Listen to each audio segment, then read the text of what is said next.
alunos e alunas, sejam muito bem-vindos e bem-vindas à nossa aula de saúde mental. Meu nome é Silnara Galdino, sou professora, psicóloga e doutoranda em Psicologia Social pela UFPB. No encontro de hoje, nós vamos falar sobre saúde mental e mais especificamente sobre os estigmas construídos em torno dessa temática.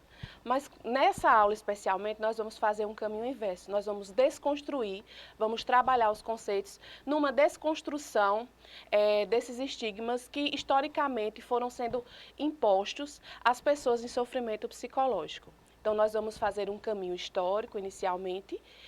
Logo em seguida, vamos tratar de forma mais estrita das nossas realidades e, por fim, traremos algumas falas, alguns pontos teóricos de forma mais ampla sobre a nossa realidade, sobre como nos portar diante das nossas questões emocionais, de como lidar com essa realidade que nós enfrentamos no dia a dia de trabalho.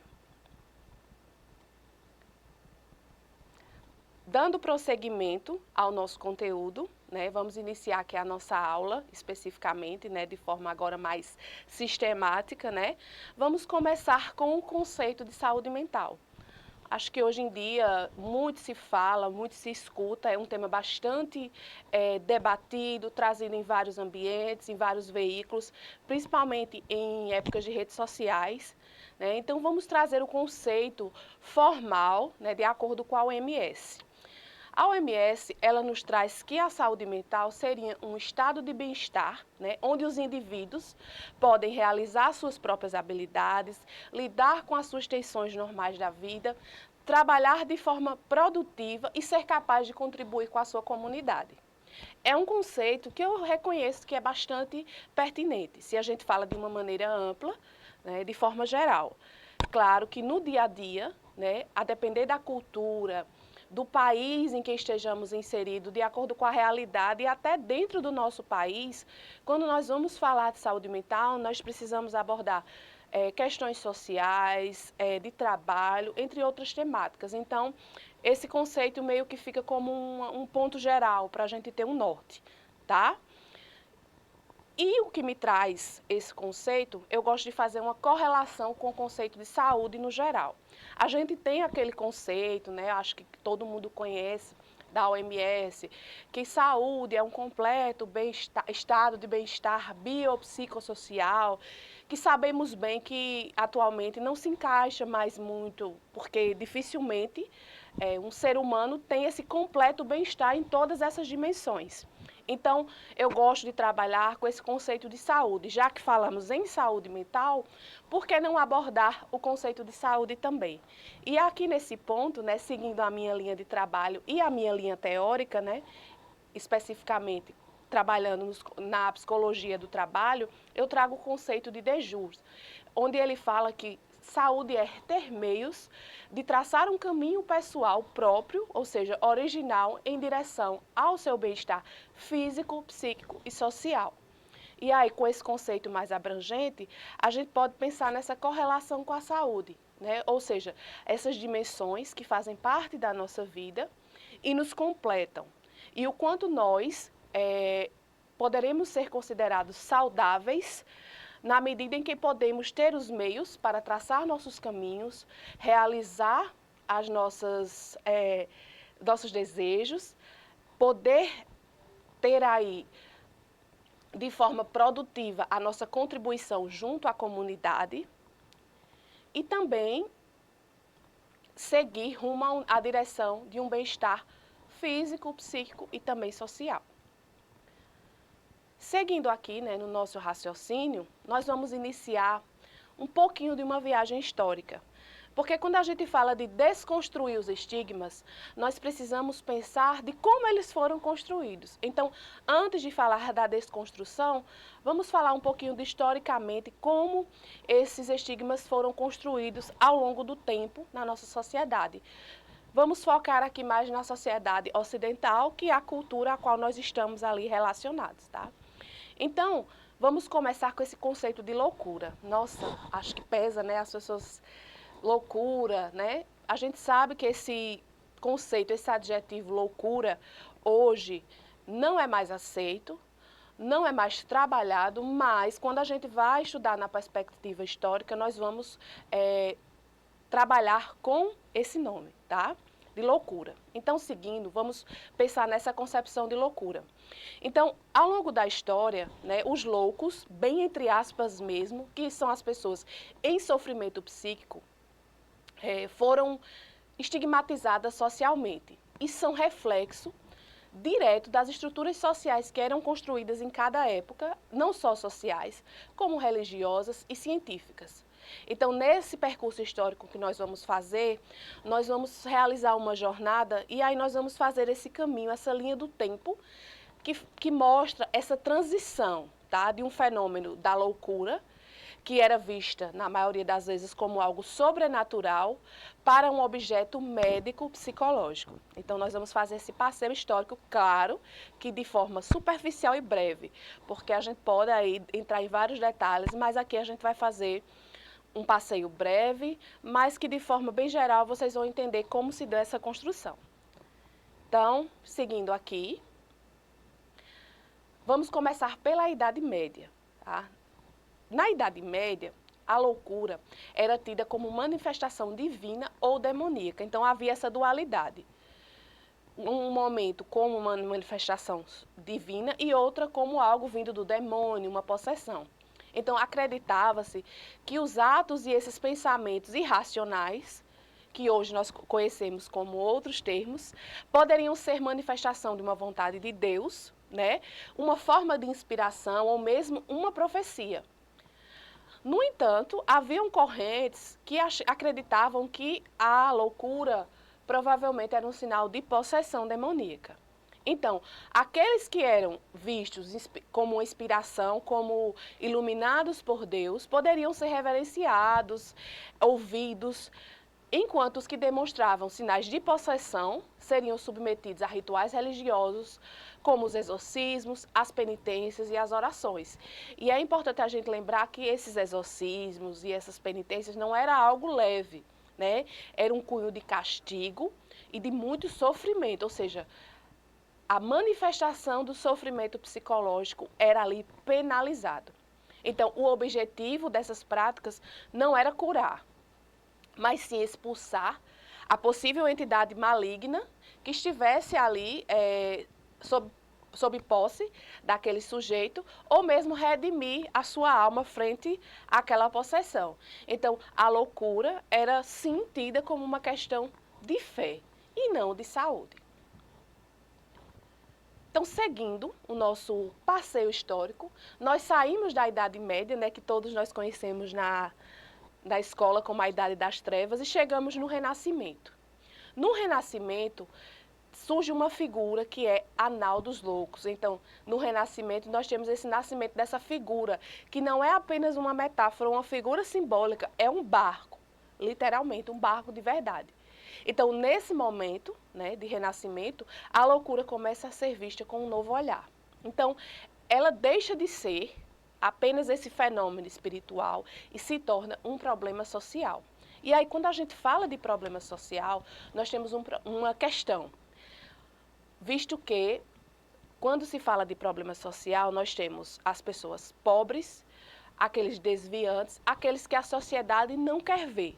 Então, todos começam a ser encaixados, os desocupados, aqueles que não eram ali de origem monárquica, né, ou da realeza, ou da nobreza. Então, essas pessoas eram tidas como um problema social, além das pessoas que tinham ali o sofrimento psíquico, mulheres, prostitutas, entre outras classes socialmente vulnerabilizadas. Então, surge a figura da Nau dos Loucos, como essa prática real, que consistia em colocar as pessoas que eram consideradas insanas, e aí esse insano se encaixa nesse perfil também, que eu abordei agora há pouco, as pessoas consideradas indesejadas, esse grupo a qual eu me referi, eram colocadas em barcos, e esses barcos iriam vagar pelos rios e oceanos sem destino, e também sem retorno ao local de origem. Então, essas pessoas eram transportadas para fora do limite das cidades, ou seja, aqueles que a sociedade não queriam ver, não queriam cuidar, eram relegados a esse degredo permanente de ficar vagando nos mares e oceanos. Então, essa navegação era considerada como um meio de purificação e expulsão. Mas que se a gente for fazer um olhar mais sociológico, nós temos que é uma forma de se livrar dos indesejáveis e das pessoas vulneráveis socialmente já naquela época. Dando prosseguimento, né, a nossa aula, para complementar essa parte da Nau dos Loucos, né, o conceito era que a água seria um elemento que iria limpar aquela alma daquela pessoa e também uma fronteira, porque essa água iria levar a loucura para longe, para fora do convívio social, o que vem se reproduzindo ao longo do tempo e até hoje temos uma certa, ainda um toque desse pensamento, de querer essa loucura e esse sofrimento longe do convívio social. Então, essa prática representou um dos primeiros atos de exclusão social institucionalizada, ou seja, de afastar as pessoas socialmente de uma maneira formal pelo até então Estado vigente. Seguindo o nosso passeio, nós chegamos na Idade Clássica, né, século XVII, século XVIII, onde nós vamos chamar de o grande encarceramento. E o que seria esse grande encarceramento? A loucura, que antes vagava livremente, ou pelas ruas ou nos mares, começa a ser enclausurada, né? E aí, nesse momento, a gente começa a reunir também com esses loucos a pobreza, a criminalidade e a imoralidade. E aí se encaixa naquele perfil de imoralidade enquanto práticas mesmo sexuais, sociais e os criminosos. Então surge nesse momento os hospitais gerais e os asilos. E o sofrimento psicológico começa a oficialmente virar reclusão e encarceramento. Então, essas práticas iniciaram o que a gente chama, né, dos hospitais psiquiátricos, hospitais gerais e os asilos. Chegando ao século XIX, nós temos o alvorecer da psiquiatria, ou seja, esse surgimento da ciência psiquiátrica. E aí o iluminismo começa a fomentar o desenvolvimento do pensamento médico-científico. Então, nesse momento, a loucura finalmente começa a ser retirada desse domínio, então, moral, criminal, e começa a se tornar um objeto de estudo médico. A psiquiatria começa a realmente emergir como uma disciplina científica, como um saber ali respeitado. E aí nós temos um nome que é bastante conhecido e que até tempos atrás se ouvia muito como um xingamento em algumas pessoas que tivesse algum sofrimento psicológico. Ah, fulano é Pinel. E aí Felipe Pinel, né, ele foi conhecido e é conhecido até hoje como que implantou a chamada terapia moral, né? Ele era um médico francês, Felipe Pinel, e defendia a terapia moral, que consistia em tratar as pessoas, no caso aqueles internos, com dignidade e humanidade. Então a gente vê aí um começo de um avanço.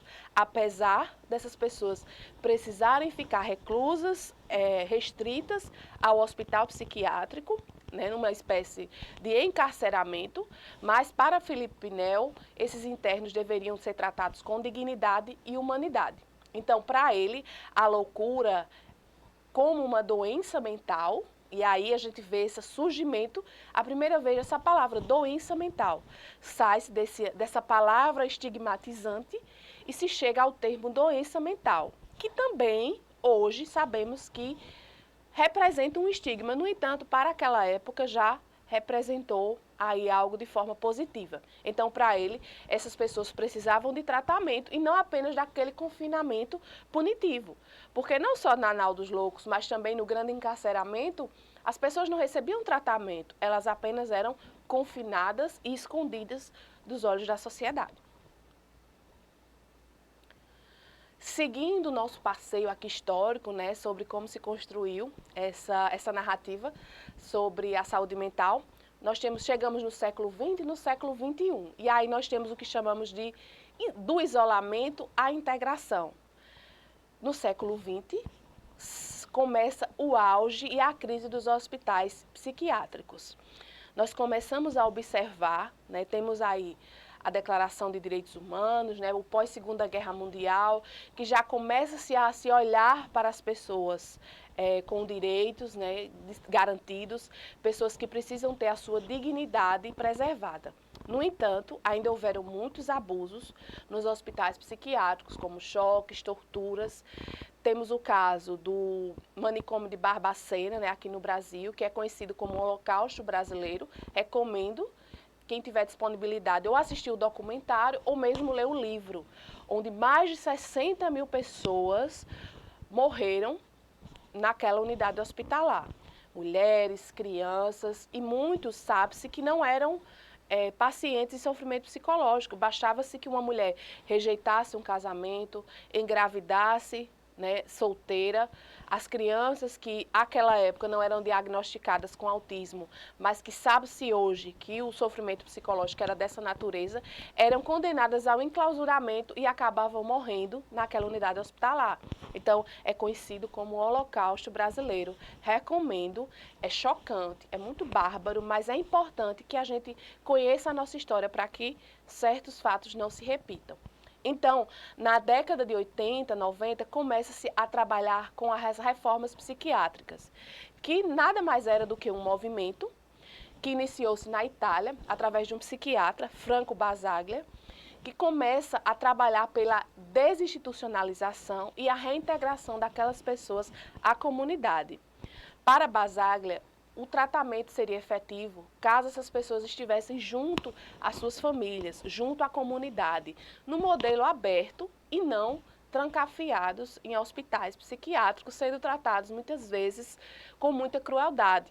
Então, esse movimento da reforma psiquiátrica italiana inspirou o Brasil, inclusive no pós-criação do SUS, na reforma sanitária. Final da década de 90, início de 2000, nós temos aí a nossa reforma psiquiátrica brasileira. Um movimento que, a partir das ideias de Franco Basaglia, buscou desinstitucionalizar essas pessoas que estavam ali, muitos há anos, encarceradas sem o tratamento adequado, às vezes sem as condições mínimas de dignidade humana. Então, chegamos no Brasil no ano 2000. Com a Lei 10.216 de 2001, conhecida como Lei Paulo Delgado, que representa um marco na reforma psiquiátrica brasileira. O objetivo principal dessa lei era garantir os direitos das pessoas com transtornos mentais, promovendo também a desinstitucionalização e a reabilitação psicossocial. Então, é nesse momento que começa a surgir a figura dos Centros de Atenção Psicossocial, que nós conhecemos hoje, os CAPs, que buscam oferecer um cuidado integral junto à comunidade, ou seja, não há o encarceramento.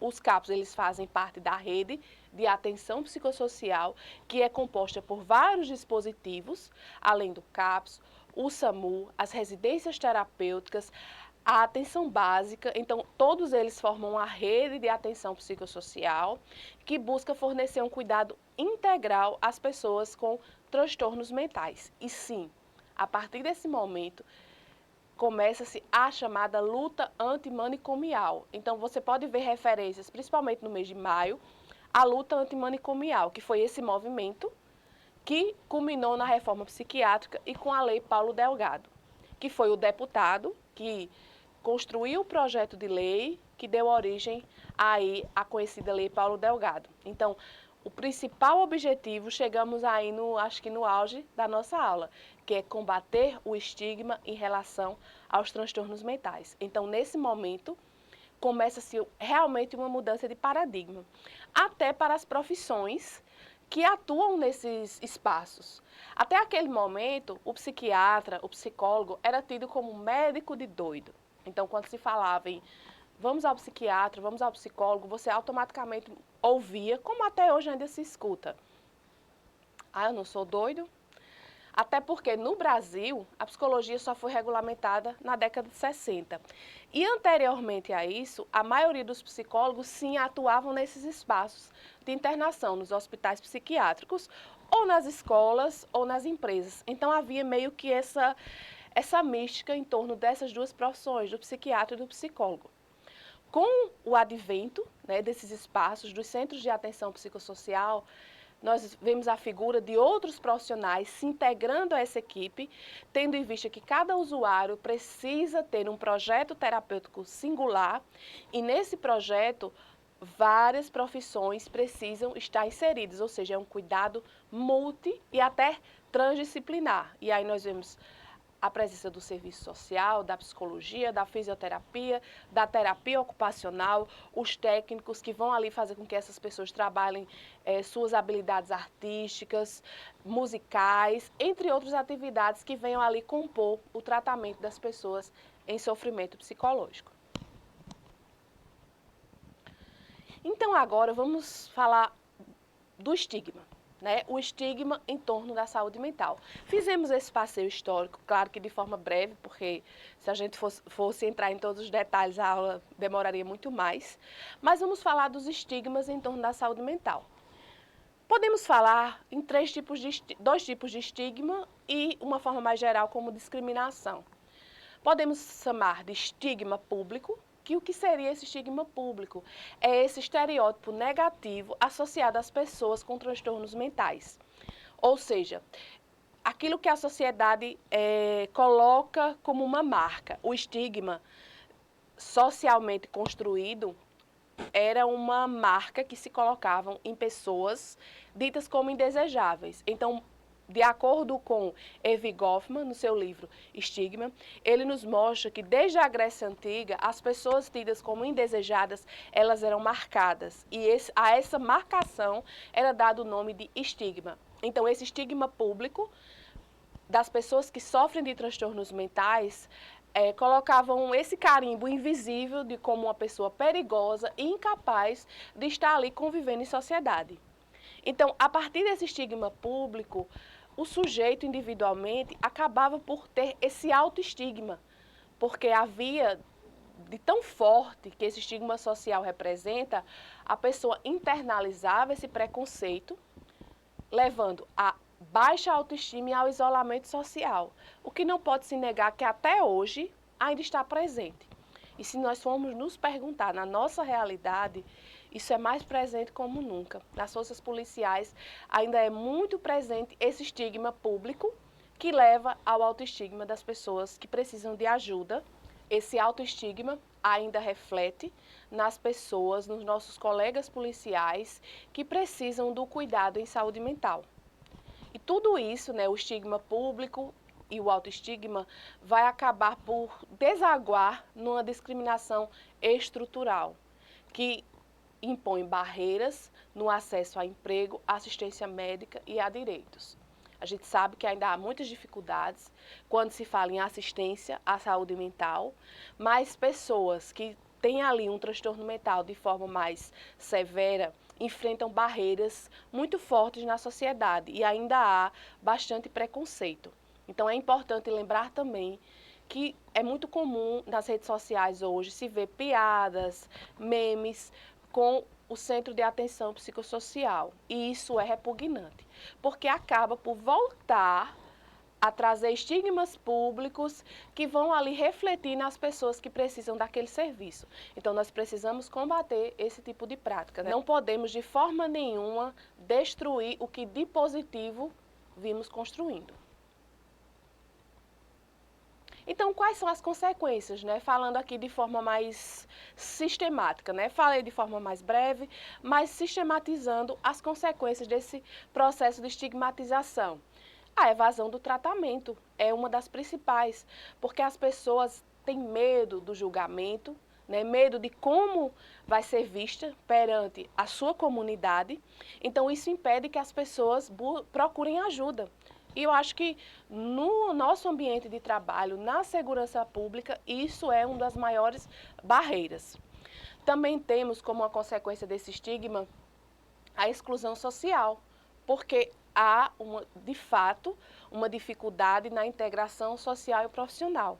Então é importante que cada vez mais possamos reconhecer os nossos limites, as nossas questões emocionais, possamos buscar ajuda, retomar e falar sobre isso, para que a gente possa a cada dia mais ir vencendo esse estigma social, esse autoestigma e a discriminação estrutural. E aí tudo isso vai impactar diretamente na saúde mental, porque pode ocorrer, e na maioria das vezes agrava os sintomas e dificulta também a recuperação, porque sabemos que o transtorno mental, como qualquer outro processo de adoecimento que acomete os seres humanos, eles têm um processo de início, de tratamento e de controle, como qualquer outro processo de adoecimento. Então, se a gente trabalha com essa questão dos estigmas, se permanecemos com os estigmas como uma prática, esse tratamento não vai ter o efeito desejado e assim vai prejudicar a recuperação das pessoas em sofrimento.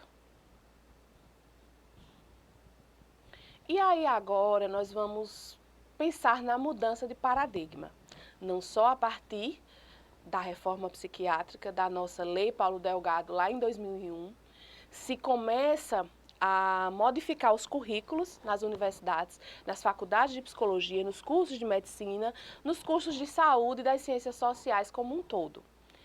Começa-se essa mudança na década de 2010 até 2020 e em 2020 chega a pandemia. E aí esse é um processo que realmente representa um divisor de águas. Todo mundo precisando ficar em casa, todo mundo encarcerado em suas próprias residências, com medo de um vírus, com a incerteza do futuro, passando muitas vezes por processos de luto, as pessoas que tiveram aí perdas familiares, perdas no trabalho. Então, assim, representa uma mudança de paradigma, principalmente para os processos de adoecimento. Tem-se os números e os dados mostram que de 2020, 2021, não houve um crescimento, porque também não se estava medindo.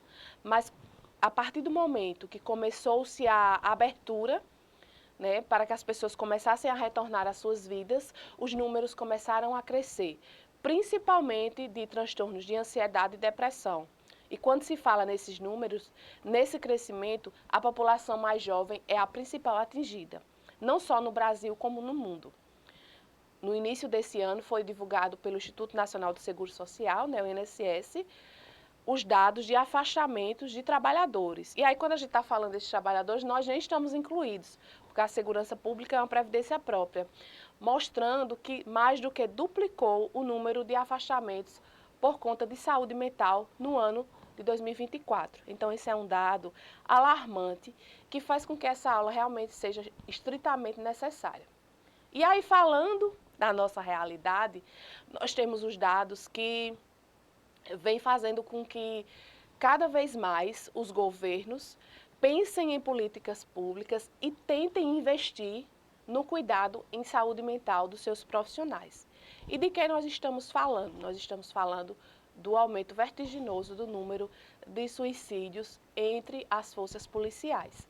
É um dado que todo ano nos assusta, principalmente levando em consideração o número de que os policiais, em relação à população geral, em termos proporcionais, têm 10 vezes maior o risco de suicídio. Repetindo, se você é policial, você tem um risco 10 vezes maior de cometer suicídio do que as pessoas da população em geral. Então, isso nos leva a uma reflexão. Deve nos levar a essa reflexão cotidiana do que está acontecendo com as nossas forças policiais. Lembrando de outro dado também, que salvo o ano passado, nos últimos 5 anos, os nossos policiais brasileiros morreram mais por suicídio do que em confronto. Levando em consideração também que esses confrontos eram na sua folga. Então, onde a saúde mental está presente nessas duas situações? Na sua folga e quando você infelizmente, decide por fim a sua vida. Então, é algo que precisa se refletir e se aprofundar. Onde é que os estigmas entram nessa conta? Onde é que essa dificuldade de buscar ajuda entra nessa conta? E aí, outra mudança de paradigma são as redes sociais. Pós-pandemia, eu acho que houve um crescimento, acredito que para todo mundo houve um crescimento e uma intensificação do uso das redes sociais para todas as finalidades. Temos o ponto positivo, tem muitos profissionais fazendo divulgações muito pertinentes, com base na ciência, nos conceitos psicológicos, isso é muito positivo. Pessoas, personalidades falando sobre as suas questões emocionais, sobre os processos de adoecimento psicológico abertamente. Mas temos também o aspecto negativo, que são os memes, como eu já mencionei anteriormente na aula. Os memes sobre o CAPS, sobre as pessoas em sofrimento. E isso é negativo. A violência também, o bullying através da internet, entre outras práticas muito condenáveis em relação aos cuidados em saúde mental. Mas temos também a mudança de paradigma relacionada à legislação em avanço. O governo federal já editou portarias regulamentando serviços de assistência psicológica às forças policiais, como nós temos o Escuta SUSP, e isso vem refletindo em legislações estaduais, que vem obrigando, né, as forças policiais a desenvolver programas e projetos voltados à saúde mental e à qualidade de vida dos seus policiais. Então, podemos dizer que vivemos um momento de avanço. Não ideal, mas uma construção. E o nosso contexto da segurança pública, né? Dando seguimento, já fizemos aquele passeio histórico, já falamos dos estigmas, falamos um pouquinho dessa mudança de paradigma, né, no slide anterior. Agora nós vamos abordar o nosso contexto da segurança pública. Então, de acordo com o Anuário Brasileiro da Segurança Pública, os condicionantes laborais que estão favorecendo o adoecimento psíquico das forças policiais são relacionados a temas como assédio moral, pressão pelo papel do policial herói, né, que também vocês vão encontrar na literatura como o ethos guerreiro, o desgaste físico e mental por exposição contínua ao risco, a cobrança institucional por metas, sim, muitas forças policiais têm metas a serem batidas, serem cumpridas. O endividamento, que é também um tema bastante recorrente na nossa realidade, e a insegurança jurídica, quando falamos da nossa atuação, aquele medo que a gente tem de um determinado procedimento acabar nos gerando um processo criminal, muitas vezes causando estragos na nossa vida e na nossa carreira. Então, o anuário traz que esses condicionantes laborais, né, esse contexto de trabalho, está favorecendo o adoecimento psíquico dos nossos policiais, né, e eu me incluo nesse rol, né, de polícia, e estão aumentando e contribuindo também para os fortes índices e crescentes índices de suicídio nas forças policiais. Então, a gente precisa falar sobre isso.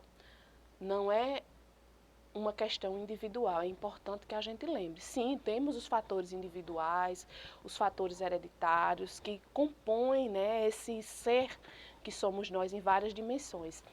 Os condicionantes laborais, eles favorecem e atuam como fator agravante dos processos de adoecimento psíquico.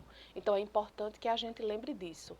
Não vamos individualizar o nosso sofrimento, nos culpar, né? Precisamos pensar que somos um ser com várias dimensões e que todas elas vão compor essa nossa integralidade que vai definir ou não os nossos processos de adoecimentos, tanto físico quanto psicológico. E aqui dando prosseguimento, né?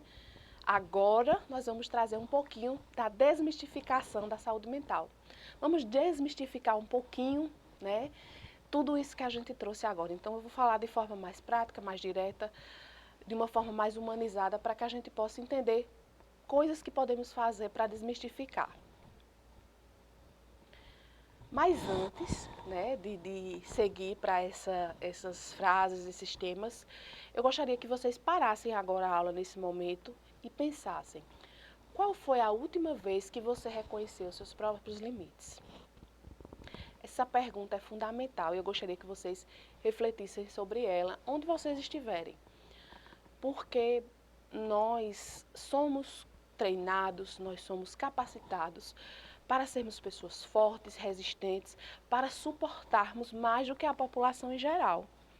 E está tudo bem. No entanto, para além desse ser formado, capacitado, temos um ser humano. E como humanos, todos temos limites. Então, reconhecer esses limites e trabalhar com eles é fundamental na manutenção da nossa saúde mental e por conseguinte, a nossa qualidade de vida.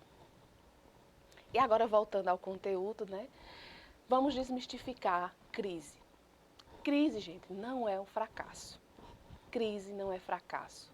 Toda crise faz parte da vida e não é sinal de fraqueza. Profissionais de segurança também passam por instabilidades emocionais e precisam trabalhar essas instabilidades. Um afastamento em decorrência de uma exaustão não é uma derrota, não significa que você fracassou na sua missão, mas que em determinado momento você vai precisar reorganizar a sua vida.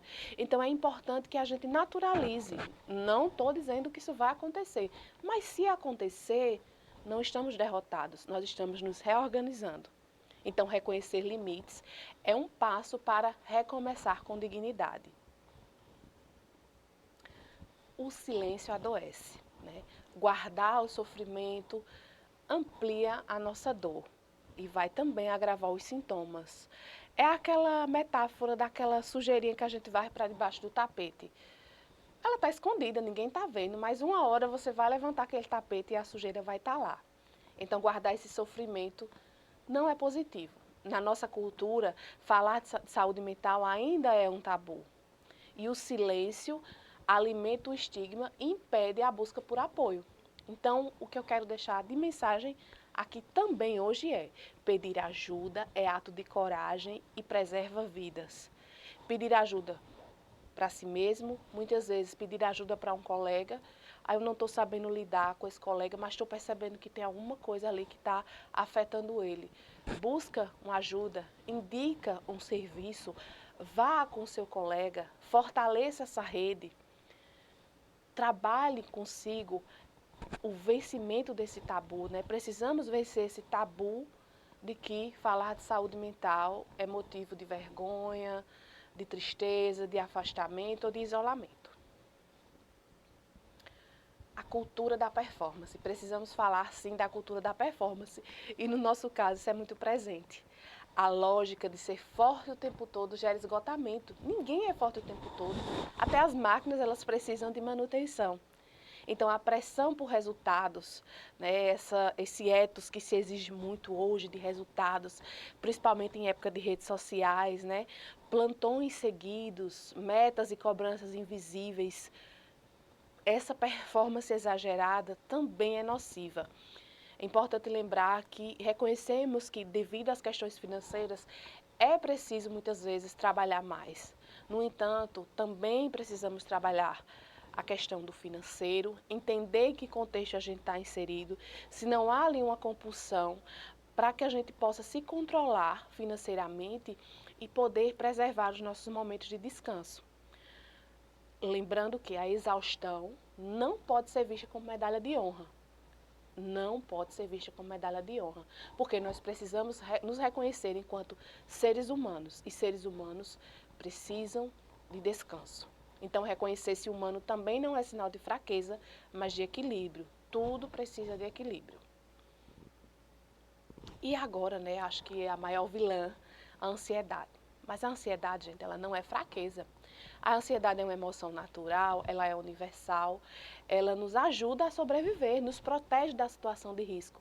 Quando a gente vai fazer uma abordagem, quando a gente vai trabalhar numa operação, a ansiedade, ela nos prepara para lutar. Então, ela nos protege. No entanto, ela se torna um problema quando ela é excessiva, constante e nos paralisa. Então, reconhecer a ansiedade como uma emoção, ela vai abrir esse espaço para um autocuidado, para que você possa reconhecer quando ela está chegando, trabalhar isso e levar da melhor forma possível. E falamos da ansiedade enquanto uma perspectiva mais individualizada, agora eu trago ela de uma maneira coletiva. Pois a ansiedade, gente, ela acaba por ser contagiosa dentro de um grupo, dentro de uma equipe, dentro de um plantão. Porque se uma pessoa daquela equipe, daquele plantão ou daquela patrulha estiver com um nível de ansiedade muito alto, descontrolado, ela tende a se espalhar pelo grupo, aquele ambiente de tensão, de irritabilidade, de expectativa demais. né? Então é preciso trabalhar também estratégias de regulação coletiva, pausas, respiração, rodas de conversa, momentos onde se fale daquela emoção, de quanto você está se sentindo ansioso por aquela situação. Difícil, né? Com certeza é um tabu, mas que precisa começar a ser cultivado no nosso dia a dia de trabalho. Então, cuidar da própria saúde vai ajudar a proteger também os seus colegas de profissão. Lembrando que todos nós estamos constantemente em ambientes de risco, então essa regulação vai nos ajudar como uma proteção individual e coletiva. Vulnerabilidade é força.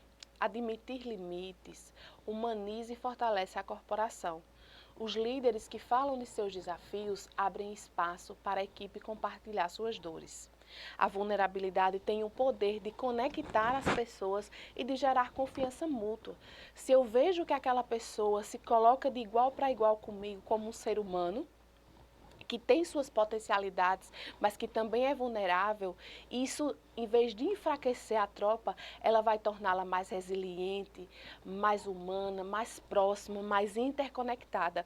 Quanto mais nós conhecemos as nossas vulnerabilidades e mostramos para as pessoas que é possível sim ser vulnerável e fazer um bom trabalho, ter seu autocuidado e ser forte, mas os laços tendem a se estender e se tornarem ainda mais fortes. E falando do estigma no trabalho, né, precisamos extinguir e cada vez mais trabalhar para que desapareçam esses estigmas no nosso trabalho policial. Que é o quê? O estigma público, como a gente já falou, que o policial não pode ter fraquezas. O autoestigma, que é o quê? Essa vergonha de buscar ajuda, né, dentro das nossas tropas. Por quê? Isso vai gerar sofrimento oculto, isolamento e risco de suicídio. Quando a gente guarda, né, aquilo que está ali nos maltratando, aquilo que está nos deixando angustiado, suprimindo esses sentimentos, isso vai nos adoecendo, isso vai para algum lugar. Não se engane. Não existe isso, eu vou calar esse sofrimento, eu vou deixar isso para lá. Tá, momentaneamente você pode pensar, e nós podemos pensar, tudo bem, eu estou conseguindo levar, mas esse sofrimento ele vai encontrar um destino, né? O nosso inconsciente ele vai ali guardar isso como um iceberg que vai ter aquela parte maior submersa, mas uma hora ele vai emergir, vai submergir.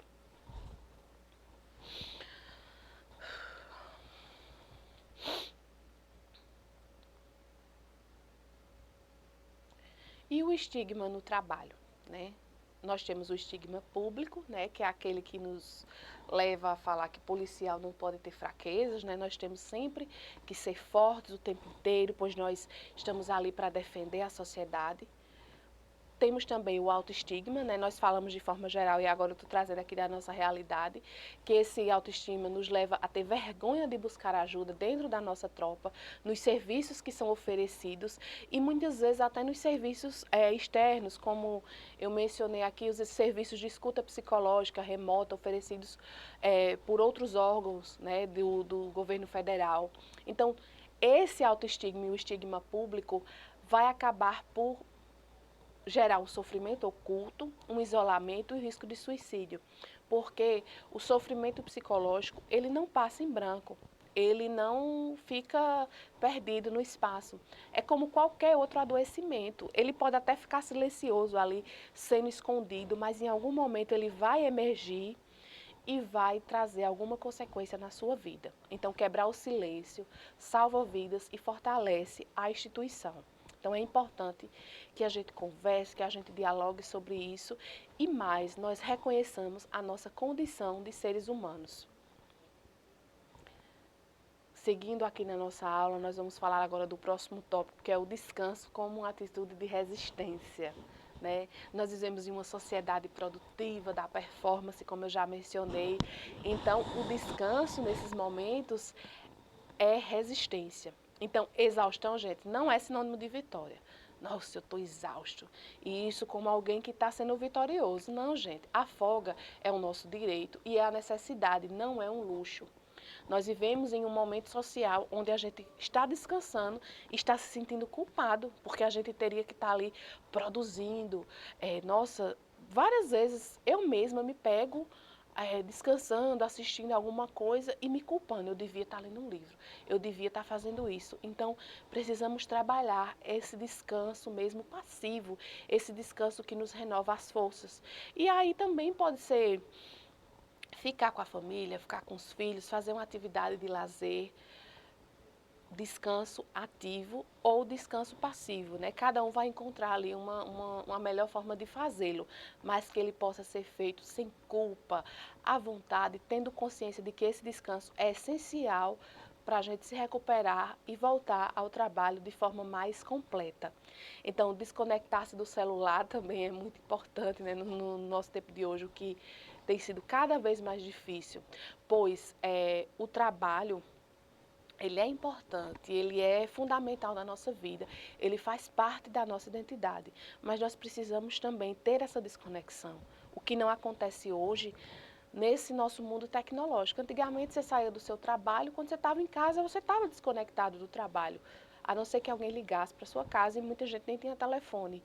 Então, hoje nós precisamos realmente exercitar essa desconexão do celular como uma forma de proteção da nossa saúde e fortalecimento dos vínculos familiares, porque muitas vezes a gente está em casa, deveria estar aproveitando esses vínculos e está ali focado no celular, muitas vezes sabendo do trabalho, conversando sobre o trabalho, então precisamos fazer essa reflexão.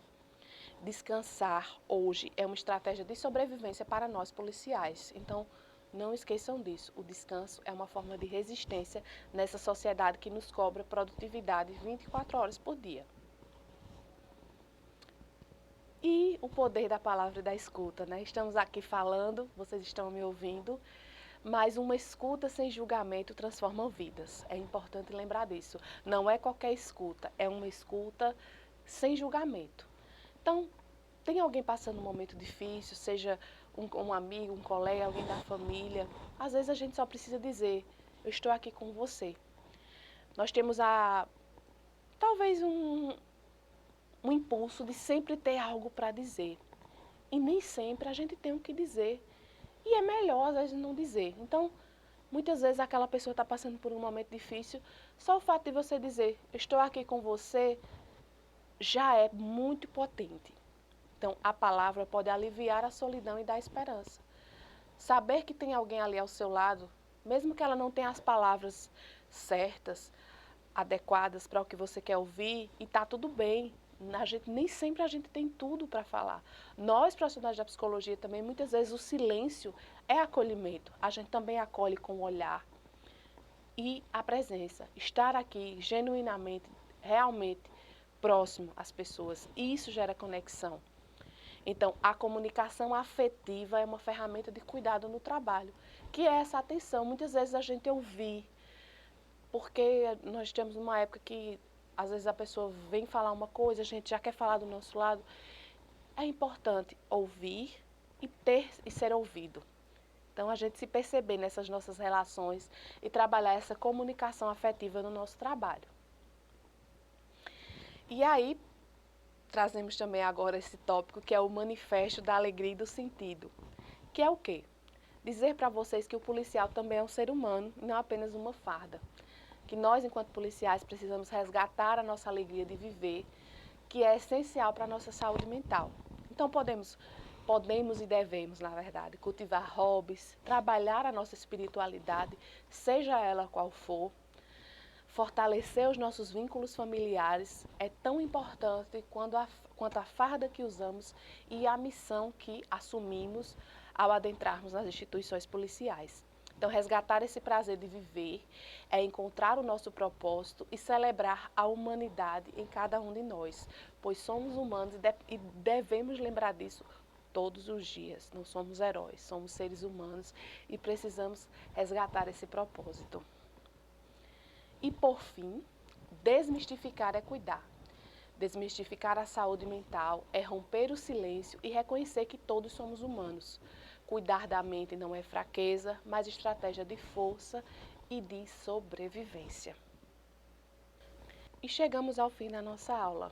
Agradeço a todos pela atenção e quero deixar uma frase para reflexão de todos. Ao desmistificar o cuidado em saúde mental, construímos uma polícia mais forte, humana e resiliente. Agradeço a todos pela atenção e até a próxima. Quando a circunstância for boa, devemos desfrutá-la. Quando não é favorável, devemos transformá-la. E quando não puder ser transformada, devemos transformar a nós mesmos. Palavras dele, Viktor Frankl.